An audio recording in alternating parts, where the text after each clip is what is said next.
Hey everybody, Brian here from quantlabs.net. Okay, so here we are in our Futures and Options course from UC Davis. This is the video number 7 that I'm going to try my best to try to walk everybody through.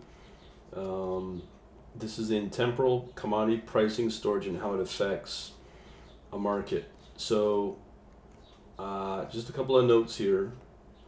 I've transferred all my development and futures algo stuff in C++ from CodeLite on Mac OS 10 to Linux, specifically Ubuntu, just so everybody knows that developing on Mac can be kind of weird with all these weird configuration settings for Linux, like whatever, and it can be a real pain, so I'd rather just do it in pure Linux. Okay, so hopefully you understand this walkthrough process that I use for this section. I've shown a few videos before this, so I'm not going to be bothering to go through that. But essentially, in a nutshell, we have our main class, our futures header, and our futures. Basically, I've added 2 new functions to this futures CPP, actually 3. So how it works is if you come under here where it says video 7 in the main, I've got the debugger now working, so I'm going to step through section by section. As you can see here, I've set breakpoints, and when I do a build, I just want people to understand something. If they do play around with the code, there is a build project.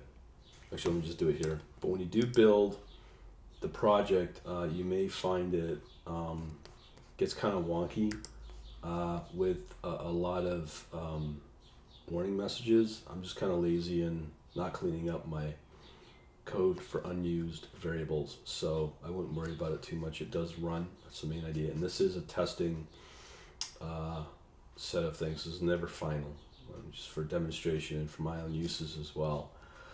Alright, so let's get to it. First, I'm going to run, but I'm going to debug.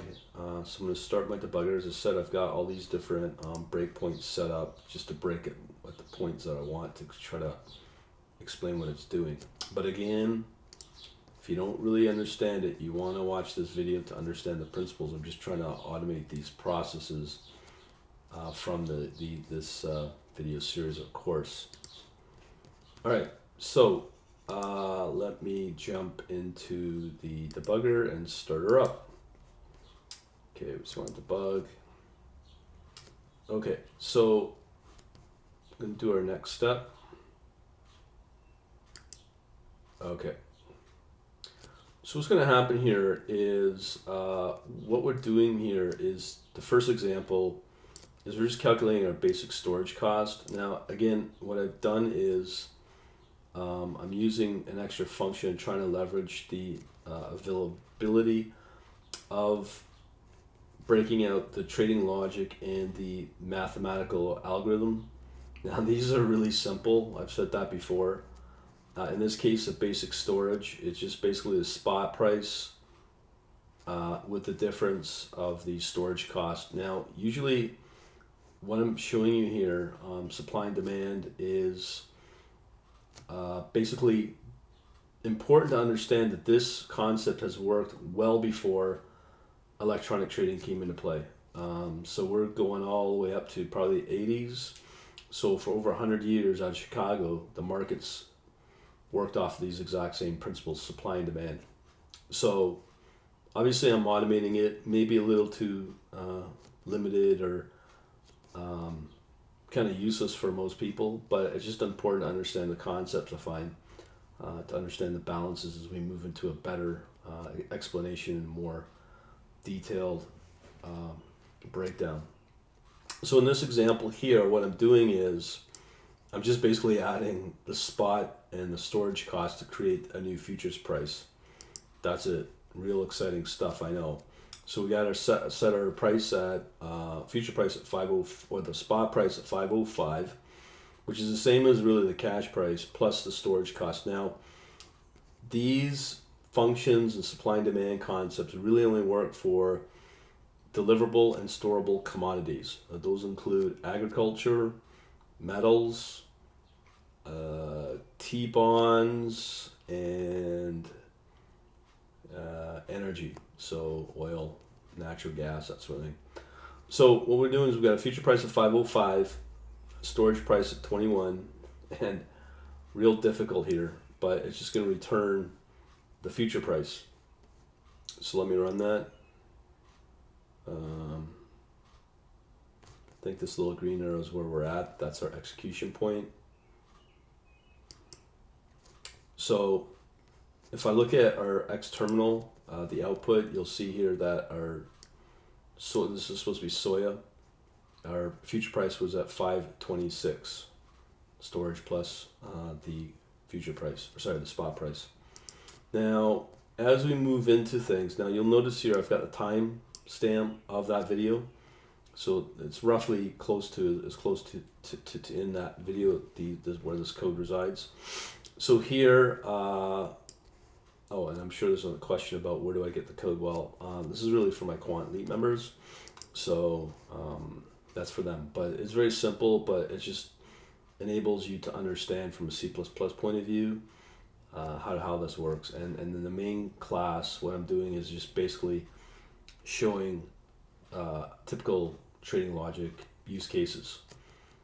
So going to the next section here, what we're doing is we've got a November future price with a March future price of 574, but what you'll notice here is as we move out, the future prices go up, which is typical in most markets. So if we sell March to store here, and we buy November, you take delivery in March, you should be able to arbitrage and never exceed the cost of the storage. Okay, so in this case, because of that, we're not having, basically what we're having is a positive carry charge. Okay, so let me just run that little step there. And just one more. And that's it. Just wanted to show you the relationship there.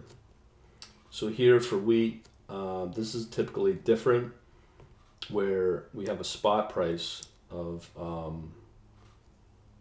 the current price, and then we have the December 403, 412, September 356, but you'll notice it does go down, and this would be a typical real world. Let me just get this. This would be typify a real world situation where September would come back down for the futures at 356, and that's due to the harvest around August, September. And then again, the December future would be 306. So what we're trying to do here is just to show the relationship is if we have the September future is less than so this is basically like a spot price, and this one would be the future price. So if our future price is less than our current price, we know that if you are an owner of wheat, basically if you're writing, let's say, an option or a future, you'd want to sell the wheat in March and just dump it because you know in the future price is going to be lower in November. So as a result, you want to dump the wheat now in March as opposed to wait it out till November and not put it in the storage. Okay, so let me just run that. So now again, we have our wheat September price future at 356, which is going to be lower than our spot price, which is supposed to be this one right here on the code.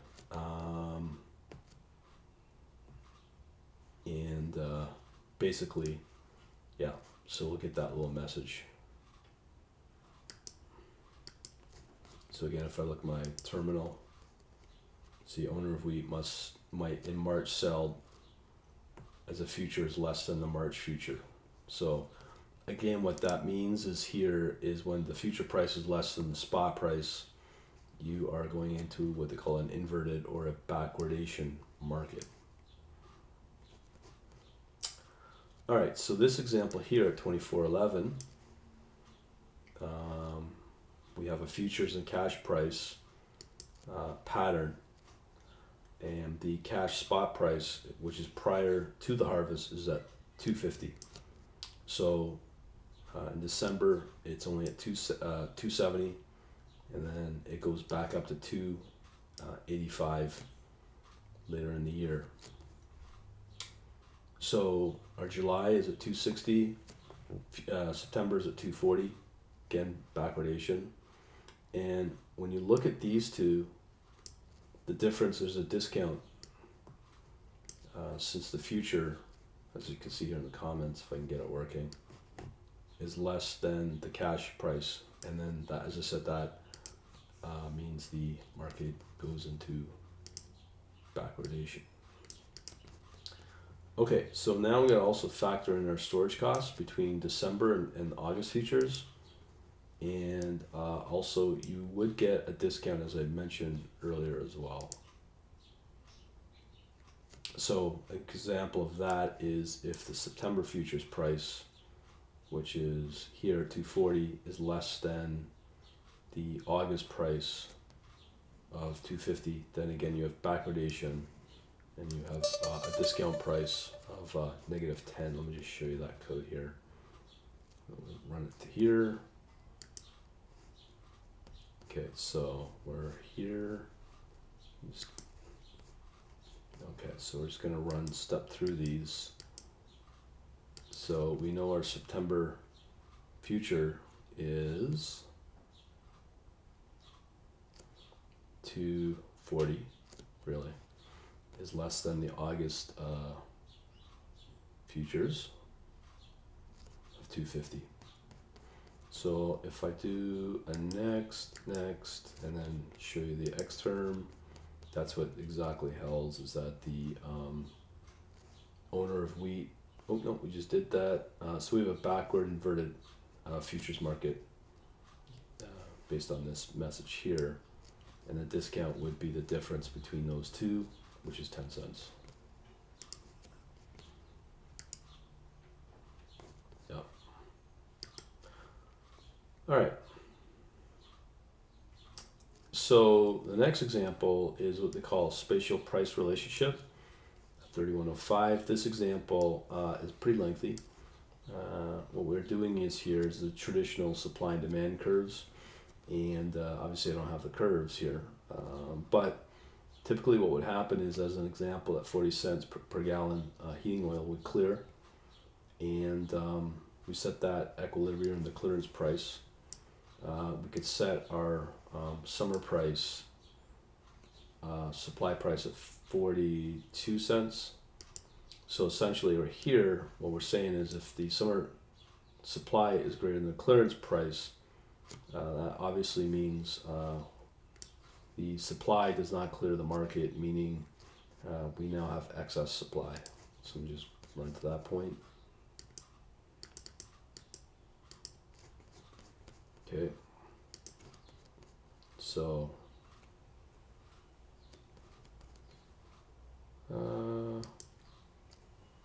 our supply does not clear at this summer supply of 42. Looks like our display is a little behind. Okay, so again, we can do it by volume. So we have a demand volume of 800, supply volume at 1,000. Now, if we have a supply which is greater than demand, as you can see here, it means that the difference between those two would go into storage.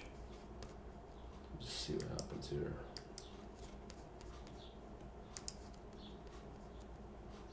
Yeah, so our messaging is a little behind. So this is what it's displaying right here at 42. Yeah, so you'll see this message get displayed in the next output. Must be a bug in the IDE of Quant Elite.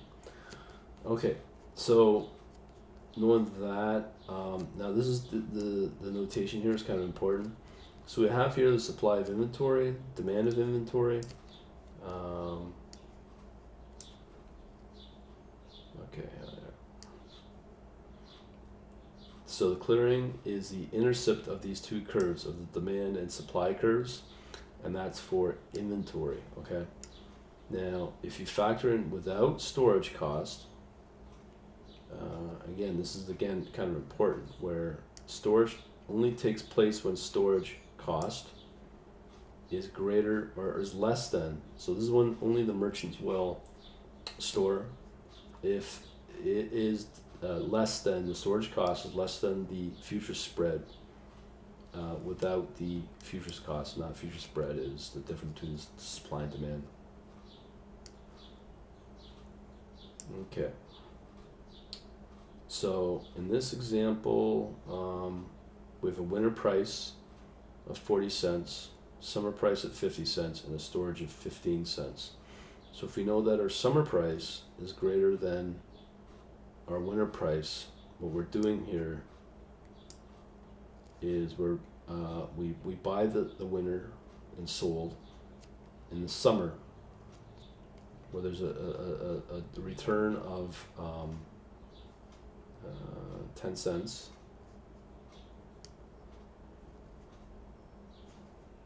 Is that right? Yes, the summer minus the winter price. So if the difference there, which is 10 cents, is less than the storage cost, which is here 15 cents, right? Then you do not store. But if it's the other, if this spread is greater than the storage cost, then we put into storage.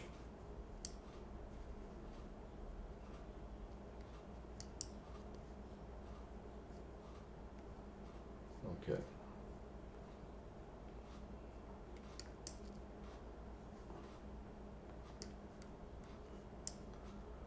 All right.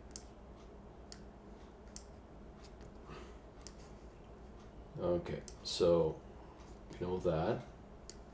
So let me just run that 2 sections.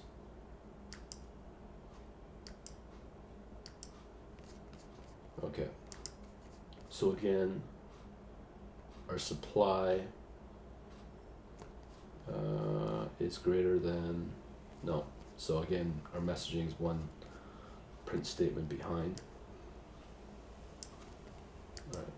So we'll see that message in the next one. Anyways, our next example here. This has got a new function here.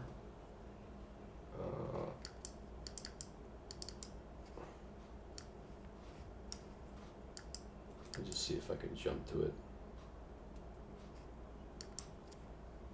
Nope. No, too bad.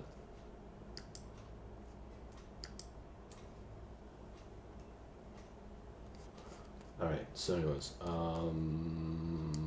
that is our. Which function is that? That's called new supply. So it's this one. So basically what we're doing in this new function here is we're just doing another simple calculation where we calculate our new supply price with the storage price added. And basically we have S of I, which is supply of inventory. Now we're not really using this demand inventory, DI, but we just add the supply of inventory plus the storage cost and return it. Ooh. All right, so with that, let's see what we have in our, let me just run that one. Okay, let's see what we have here. So we have our new storage cost here, 47 cents, as 43 plus 0.4, and our other one was bought winter, sold in summer with a 10% return, and it's less than storage of 15 gallons. So I mentioned that earlier. Okay, so the next example. Now again, this is the heating oil. heating oil forecast of extra cold winter. That's what they're predicting from the summer to next winter. With the demand supply will rise and will shift to the right from the summer period to the winter period. There's a new market equilibrium intercept between the curves of DW and SW. Now to understand that, let's go to here. There's time in that video at the beginning. I'll walk you through it. So what we're doing is we have this new equilibrium of the new intercept of DW and SW.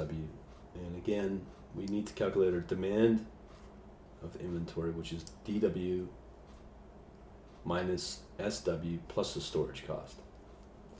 So in this example, we've got supply for the winter at 45 cents, storage at 4 cents, and our DI, demand of inventory, is the supply, winter plus the storage. And pretty basic stuff.